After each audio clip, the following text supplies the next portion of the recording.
Carrasquillo Law Group, el abogado Roy Carrasquillo nos trae su visión y análisis de los temas más relevantes para el mundo empresarial y legal. Por Noticias Generación News, diciendo la verdad, aunque duela.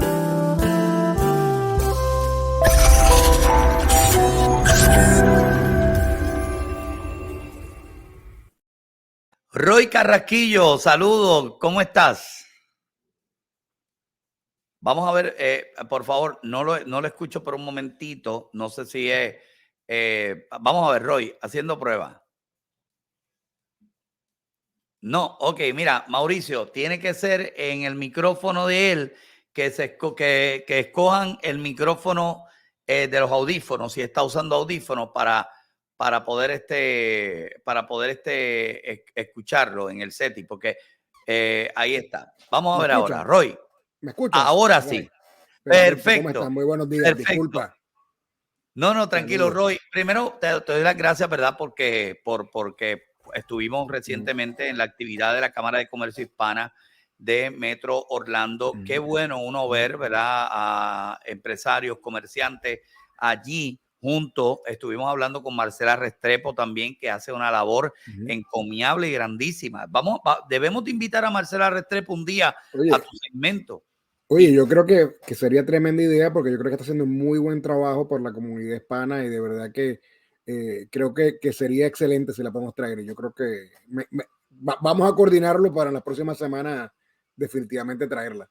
Claro que sí, que esté y que hable sobre lo que ella está haciendo. Ella es una colombiana que está trabajando fuerte en el consulado mexicano, está trabajando con las empresas aquí, está ayudando a mucha gente a establecer negocios, y creo que podemos hacer una muy buena combinación.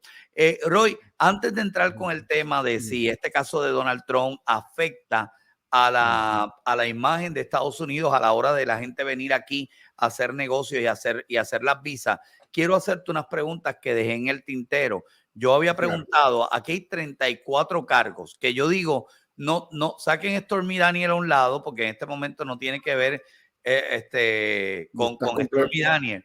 Completamente de acuerdo. Esto no tiene nada que ver con Stormy Daniels, y yo creo que es desafortunadamente lo que nos distrae la situación, porque esto es un asunto que legalmente, a nivel hasta de política pública, es trascendental lo que está ocurriendo. Sí, y yo te digo una cosa, ¿verdad? Con todo esto va a sonar fuerte lo que voy a decir, pero debe haber mucha gente asustada en este momento que alteran los libros así,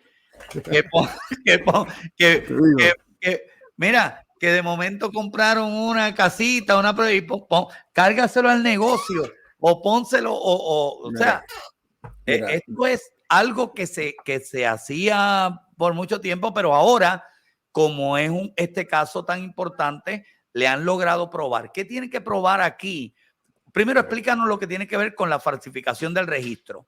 Te voy a explicar. Mira, en el estado de Nueva York hay un delito que es un misdemeanor, un delito menos grave, que es el delito de poder esconder o falsificar algún tipo de récord de negocio. Y esto es como decías, por ejemplo, tenemos unos récords de negocios donde yo decía que me ganaba X y puse que me ganaba menos, o que me ganaba más, o puse que teníamos pérdidas. Este tipo de cosas, eso es lo que es el delito, lo que es el delito menos grave. ¿Qué es lo que pasa? Que lo que se acusa, los 34 cargos por los que se acusa al expresidente Trump, es por el delito que es un felony, que es el delito grave. Y ese delito no solo requiere de que se hayan de alguna forma falsificado los récords, pero requiere dos elementos importantes adicionales. Uno de ellos es que tiene que haber habido algún tipo de intención de causar otro crimen con eso que se estaba escondiendo. O sea, que tiene que haber la intención de esconder otro crimen a través de eso que se está haciendo. Ok, perdóname, por ejemplo, si una persona de momento agarró y compró y pintó su casa y la pintó completa, pero en el libro del negocio le cargó eso a que pintó las facilidades de su negocio, una de las tiendas. Ujú. ahí no está escondiendo un crimen, o sí. No, mira, en ese caso, como estás diciendo, ese es un misdemeanor, es un Ok. delito menos grave, donde sí, y es lo que yo creo que lo más probable quizás ocurrió aquí, de que sí hubo y se alteraron quizás ciertos récords de tipo corporativo para Donald Trump, pero aquí el problema es que el fiscal va a buscar unos elementos que son casi imposibles de probar, y es el probar de que él hizo esto para esconder otro crimen, y específicamente hablan de las leyes de electorales. Entonces, ahí es que vemos de que, por ejemplo, en mi impresión, es una cosa que va a ser muy difícil de probar, porque hay que probar ese elemento de que él lo estaba haciendo esto para esconder algo. Y, por ejemplo, ya hay precedentes, como el caso de John Edwards, donde él lo que tiene que alegar es que, mira, sí, cometió un misdemeanor, pero la realidad es que lo hizo quizás para que su hijo y su esposa no se enteraran, que era el caso de John Edwards.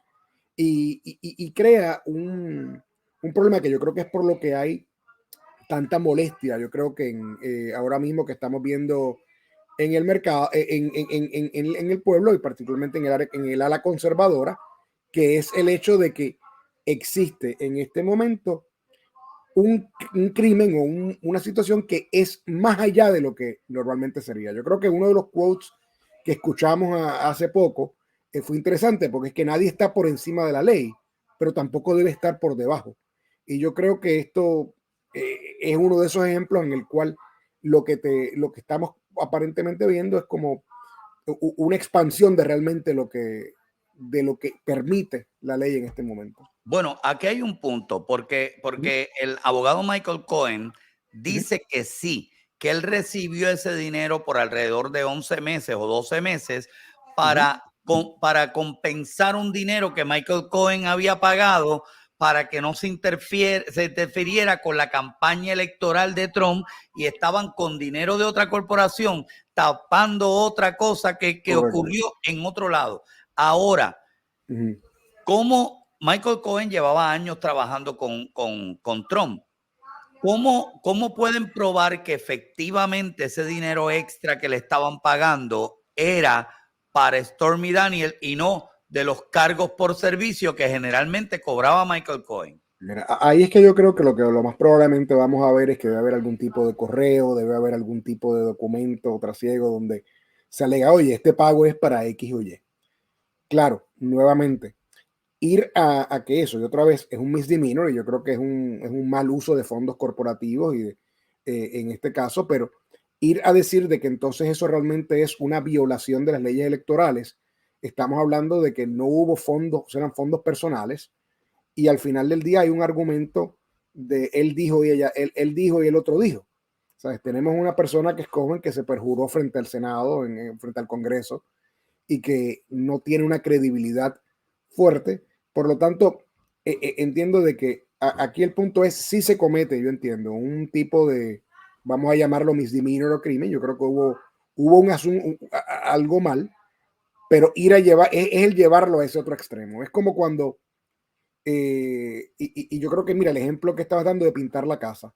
No es lo mismo, yo vengo y uso los fondos de la compañía para pintar mi casa porque quiero que sea bonita y cometo, perdón, un delito, pero es diferente si yo la estoy pintando porque desafortunadamente yo allí estuve haciendo unas conductas delictivas que estaba haciendo dentro de mi casa, y ahora estoy pintándola para encubrir ese crimen. Ponle que hubo un asesinato o que había venta de drogas, y lo pinto para hacer eso. Ese es el ejemplo donde tú estás haciendo un acto donde cambias asuntos corporativos para esconder otro asunto.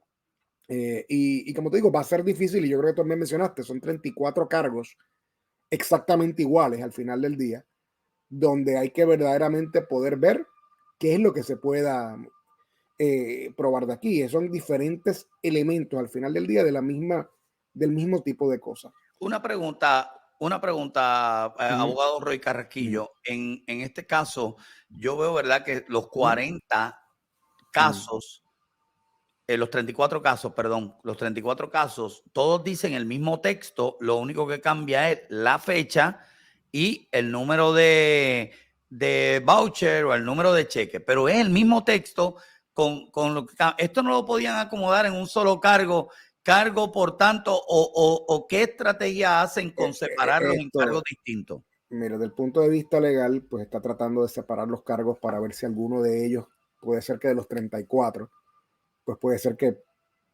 31 no pegan porque no tienen la evidencia necesaria. Pero mira, esto yo lo veo como, y el hecho de que fueran 34 cargos, yo creo que es un shock effect. Yo entiendo de que es el fiscal de Nueva York tratando de causar un shock, moviendo en este momento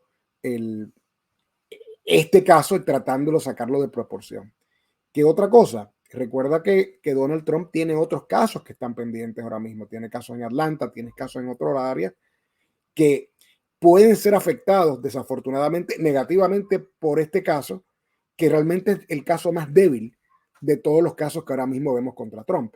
Y claro, habrá que ver la prueba que se perfile y qué es lo que realmente hay, pero de verdad que es un caso extremadamente, en mi opinión, débil por los elementos que se tienen que probar en este caso. Y en mi opinión crea un precedente muy peligroso, porque no estamos hablando de crímenes serios como se han llevado se han, a través de la ley, se han atacado a presidentes en Francia, en Israel, en otras áreas por crímenes reales o crímenes más serios. Aquí podemos abrir la puerta a una persecución política en un momento que tenemos un país caldeado, que desafortunadamente lo que hace es, en mi opinión, movernos más hacia los extremos, especialmente porque, y te digo, el análisis legal, puramente legal, es que este caso es débil, difícil de probar y es un extremo donde estás tratando de atacar a una persona bajo unos términos, y otra vez, irrespectivo de que uno esté de acuerdo o no de acuerdo con Trump, yo creo que eso es otra cosa, pero están tratando de empujar un caso que es muy difícil en este momento. Respectivo de que, como te dije, el caso del misdemeanor, por lo que estamos viendo, si eso fuera cierto, las cosas que estamos viendo aquí, yo entiendo que se concertó el delito menos grave de falsificación de fondos. Eso es lo que ameritaría que llevara un presidente a esto, pues son otras cosas, son otros 20 pesos para otra discusión, pero aquí la issue es el delito de ese felony, ese delito grave, que en mi impresión va a ser muy difícil probar su constitución. Yo esta mañana decía que esto yo lo veo como si tú te pasaras una luz roja, que eso te da una multa por pasarte una luz roja, claro. Pero que de momento cuando tú te pases la luz roja, te lleven a fiscalía y te pongan intento de asesinato porque tú te pasaste la luz roja, porque tú trataste de darle un auto para matar. O sea, como yo veo como que, una luz roja. Oye, qué bueno está ese ejemplo. Ese ejemplo está excelente, porque sí, mira, si tú te comiste la luz roja, cometiste entonces una falta, ¿sabes? Nadie va a negar que cometiste una falta. Pero ir a estirar ese chicle, a decir entonces, como tú dices, que esto es un intento de asesinato. Exacto. Porque había una persona que iba a cruzar la acera.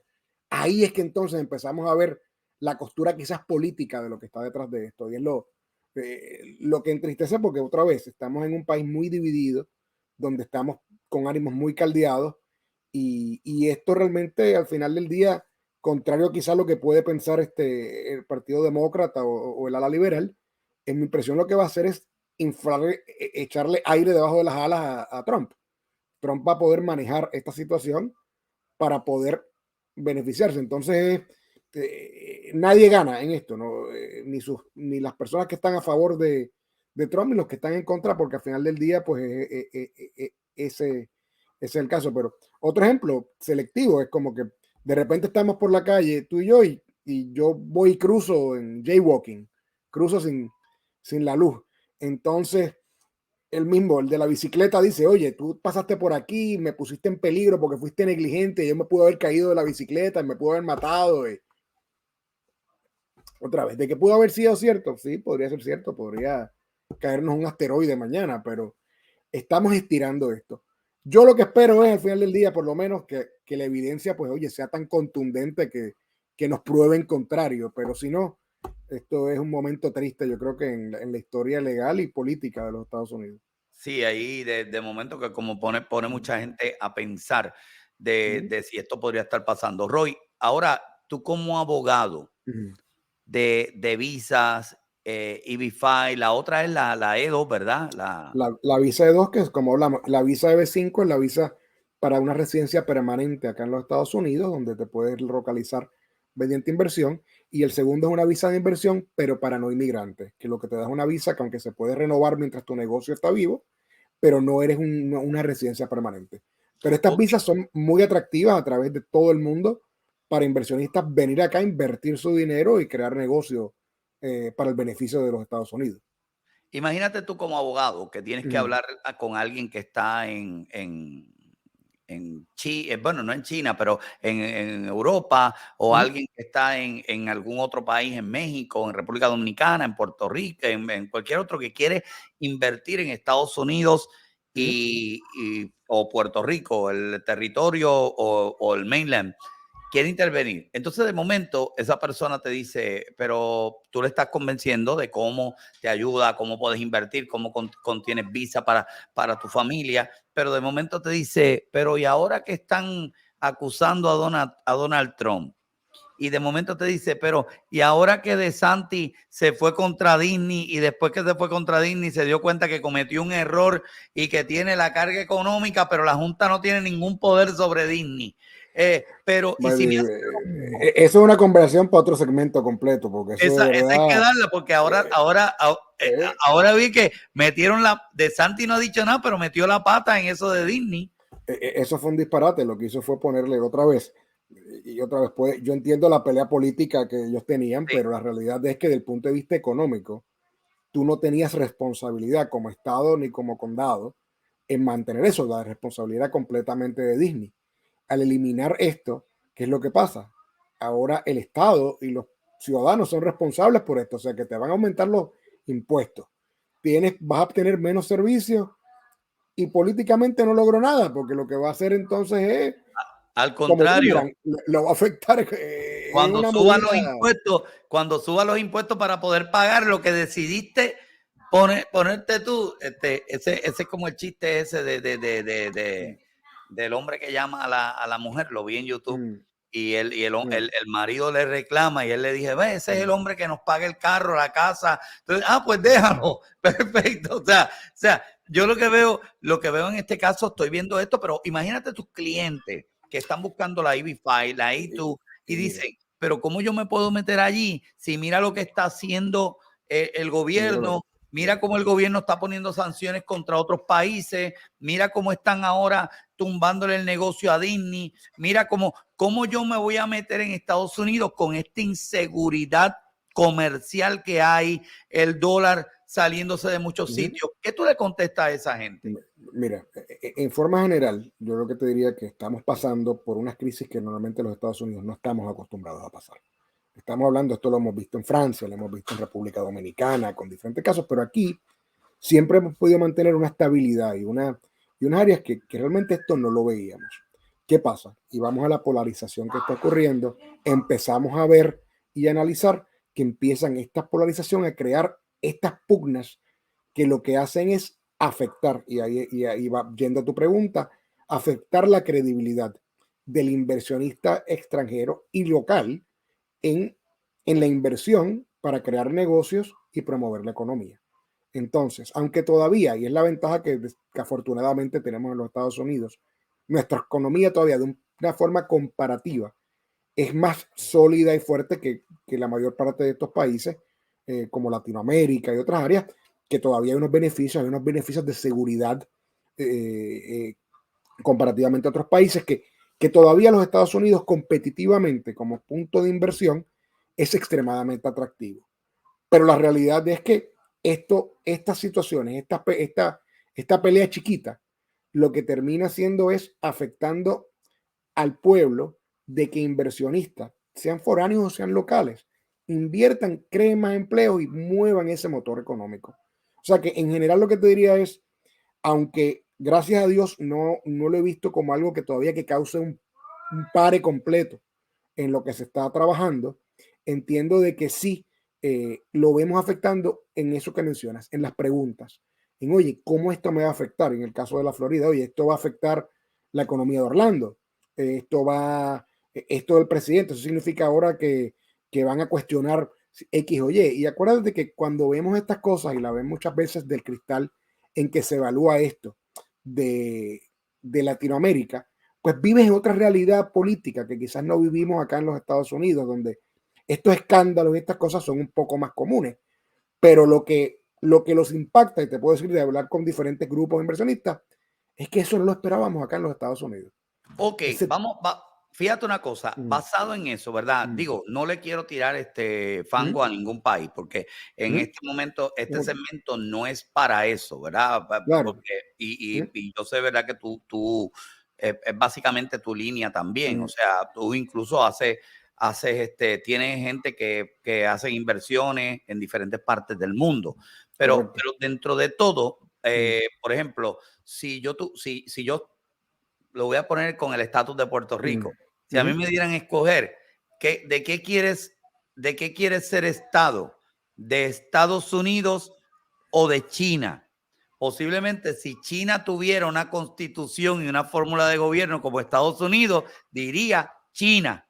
Exacto, Porque, claro, ahí te diría que sí, claro, ahí te tengo que hacer el caveat, que habiendo vivido en China, yo recuerdo después de los 2 años que viví en Shanghai, te diría que yo estaba extremadamente feliz de regresar a los Estados Unidos, porque es una situación muy interesante la que vas a vivir allí.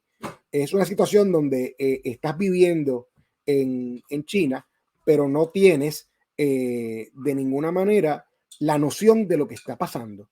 Tú te sientes que todo está, y estoy hablando de hace te dicen lo aproximadamente que tú 10 quieres, años, lo que quieren que tú sepas. lo que eran estos, y te voy a dar el mejor ejemplo. Tú estás allí, yo estaba viviendo allá y de repente había una noticia negativa sobre China en Facebook y Facebook se paralizaba. Cerraban a Facebook por 6 meses. Estaba corriendo, por ejemplo, una noticia mala de Estados Unidos en el New York Times bloqueado. O sea, todo esto, y es que no te das cuenta porque el gobierno te tiene viviendo, y yo lo comparo como con una corporación. Sabes que en una corporación, por ejemplo, vamos a hablar de Apple o estas compañías, tú tienes que esta cultura que todos somos como cheerleaders, el chihichijá, nos encanta, Sí. que nos tomamos todo el Kool-Aid, estamos aquí, que estamos sólidos con la compañía. No sabemos quizás lo que está pasando detrás de la cortina, pero tenemos esta parte de la cultura. Y en China era algo parecido. ¿Sabes? Tú estabas viviendo a este lado de la cortina con la información que el gobierno quería que tú escucharas, porque pues controlan todos los medios y había lo que llamábamos el Great Firewall of China, que era que todo lo de Internet, ¿sabes? Nosotros vivíamos detrás de un firewall como vivo en la casa, de que quizás para que nuestros niños no vean algo feo o algo, pues lo bloqueamos. Allá el gobierno tenía la capacidad de bloquearlo todo. Y recuerdo, en aquel momento, yo creo que el negociado que censuraba no sabía español.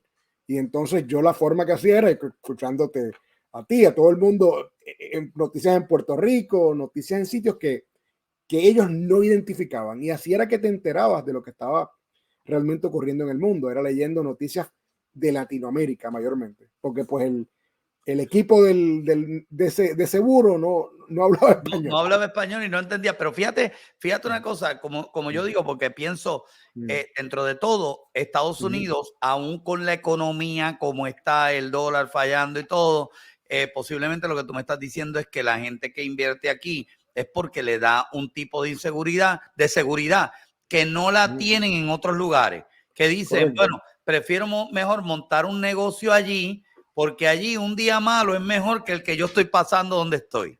Sí, mira, eso es parte de lo que vemos. Te digo, no significa que, te digo, estos países, estoy hablando de toda Latinoamérica, Europa, tienen una oportunidad excelente de negocios. Tenemos mucho cliente americano que está invirtiendo, o de otras partes del mundo que está invirtiendo allí. Pero muchas de las personas locales, y por ejemplo, hay diferentes situaciones. Cuando hay problemas de, por ejemplo, de crimen, de que tienes miedo de posible secuestro, cosas así por la cantidad de capital que tienes, te sientes inseguro y prefieres estar en los Estados Unidos. Otros países tienes problemas, por ejemplo, de devaluación de la moneda, que pasó en Brasil hace unos años. ha pasado, por ejemplo, en Argentina. Ese tipo de inestabilidad que, como tú dices, un día malo en Estados Unidos es un Es día mejor que cualquier... pasar por allá. Como te digo, esa mentalidad la vemos mucho. Y también con personas de altos caudales pensando en sus hijos y pensando en cómo, por ejemplo, quizás ellos están bien, pero no quisieran que sus hijos tuvieran que vivir y pasar por eso. Y entonces tienes muchas familias donde está quizás el patriarca o la matriarca de la familia procesando estas visas, no tanto pensando en ellos, porque ellos quizás van a mantener sus negocios y su vida allá, pero pensando en los hijos que tengan la capacidad de tener una vida más tranquila, muchos de ellos. Y otra vez, los Estados Unidos no son perfectos, pero comparativamente, pues no son buenos. En ese caso, tú le sigues recomendando a la gente que ha mirado Estados Unidos como un punto de inversión o para vivir en Estados Unidos, ¿verdad? Basado en estas visas EB5, EB2, y tú que diga la E2, tú le recomiendas que sí, que es un buen momento para invertir acá. Yo entiendo que sí, mira, de verdad que lo vemos porque es una oportunidad que trae diferentes beneficios. Como te dije, el beneficio de la tranquilidad familiar, de la seguridad en general. Y yo te digo, tan negativo que puede ser lo que escuchamos a veces, pero todavía es mucho más seguro que muchos países, por ejemplo, en Latinoamérica, Europa, Europa del Este principalmente. Pero tienes eso, tienes estabilidad, que aunque como vemos que el dólar está devaluando, tenemos inflación, todavía hay una estabilidad y un sentimiento de estabilidad significativo. Hablaba con un cliente, por ejemplo, de Suiza hace una semana y estaba, por ejemplo, estaban muy preocupados porque pues tenían sus cuentas en UBS y ahora al ellos comprar a Credit Suisse, por ejemplo, por los 3.000 millones de dólares que se compró, crea un monopolio. Entonces, tienes situaciones donde en realidad, inclusive siendo Suiza, yo te diría que la sede bancaria del mundo, tienes todavía este tipo de preocupaciones. Y tienes estas dudas de qué pasa. Gente que dice, déjame no poner los huevos en la misma canasta, sino empezar a diversificar a diversificar. Y ese cliente específicamente estaba moviendo dinero a cuentas en Estados Unidos, porque dentro de todo lo malo, cuando pasó ahora la crisis de Silicon Valley y de Signature Bank, el FDIC stepped up, se paró y protegió a las personas.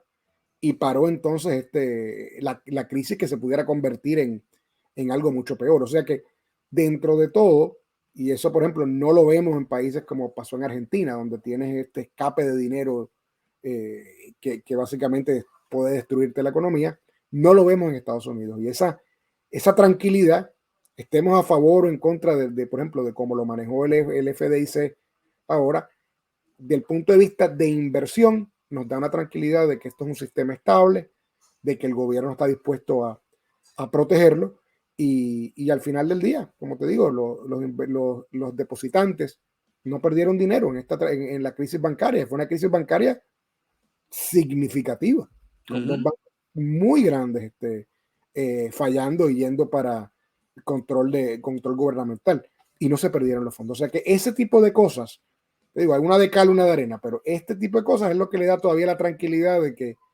a pesar de todo, todavía es un buen mercado para vivir y para invertir. Yo voy a regresar contigo. En El Salvador tienen la moneda del Bitcoin y yo voy a regresar contigo porque voy a hacerte una pregunta. Un inversionista que esté afuera en otro país y que esté considerando entre Estados Unidos o meter su dinero en Bitcoin, ¿cuál sería la recomendación que tú le darías? Al regreso de la pausa, venimos con el abogado Roy Carrasquillo de Carrasquillo Law Group.